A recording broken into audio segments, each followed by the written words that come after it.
I mōhio mātou e haere mai ana, mai te marama o te tihe marano. No matter how much we knew something was coming, sometimes you can't measure the strength of it.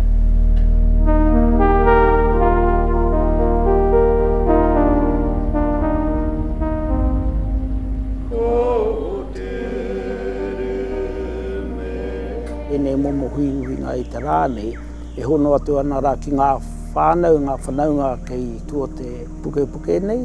E whakawhanaunga kei te mea nui o to e nei momo mahi nei. Me pēhea te tautoko i ngā whānau, i ngā wā ka pā mai te rauru, te mate rāne ki roto i a rātou. I've been sort of shallowly accused of being an environment activist. I wouldn't call it that. I've got a background in science, so that helps me to understand the ways in which our kōrero tuku iho-based approach to the taiao intersects with other Western world science constructs.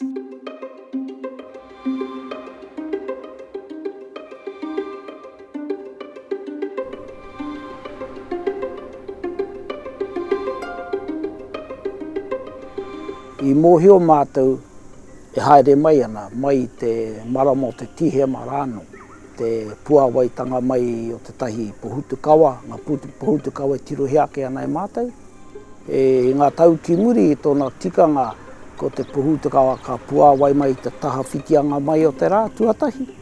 Nā ka mōhio koe ka pai kua maroke, kua katakata te whenua, ko Hokianga tātou ki ngā te waru i kataina e rehua.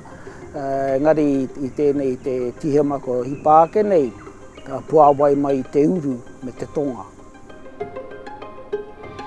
Our rangatahi were fast as they saw the signs and they were like, oh, that pohutu kawa is flowering in a different pattern. And immediately they were on the phone saying, oh, hi papa, video chat. Oh, what does that mean? And then they go back to what they had learned about the maramataka. They knew, it'll be the tamatia phases, these half moon phases.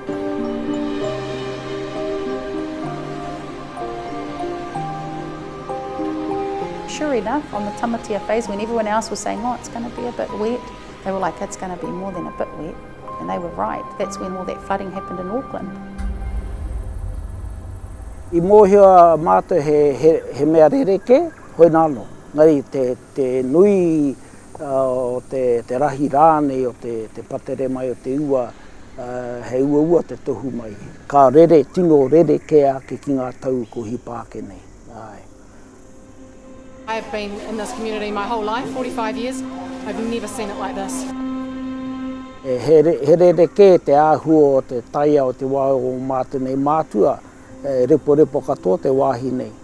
Hore kaurātou e matakua nei tēnā me te waipuke, o mōhio rātou me pēhea te tiro a hea ka haere, pēhea te kaho, te pū mai o ngā hau e rā mō mea. I think that for too long, Māori stories have been referred to as myths and legends. What it really is, kōrero tuku iho, is an accurate record of the longest standing longitudinal study of scientific observation in Aotearoa.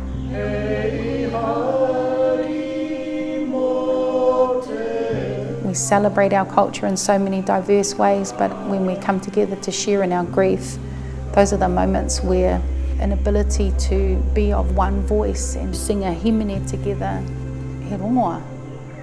The ability to share grief corporately is a powerful and important part of our healing.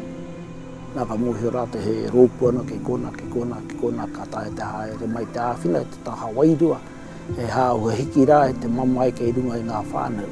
Koe rā te kaupapa o te rānei. Te mea ngā koranga kei roto i tēnei i enei auha me pēhea amuri ake nei, tāu e tae ki te āwhina, ki te ātawhai, ki te tiaki o ngā whānau o konei, mō ngā tau e tū mai nei, ngā tērā kere ngā tohu ngā akoranga o tēnei ā whānau.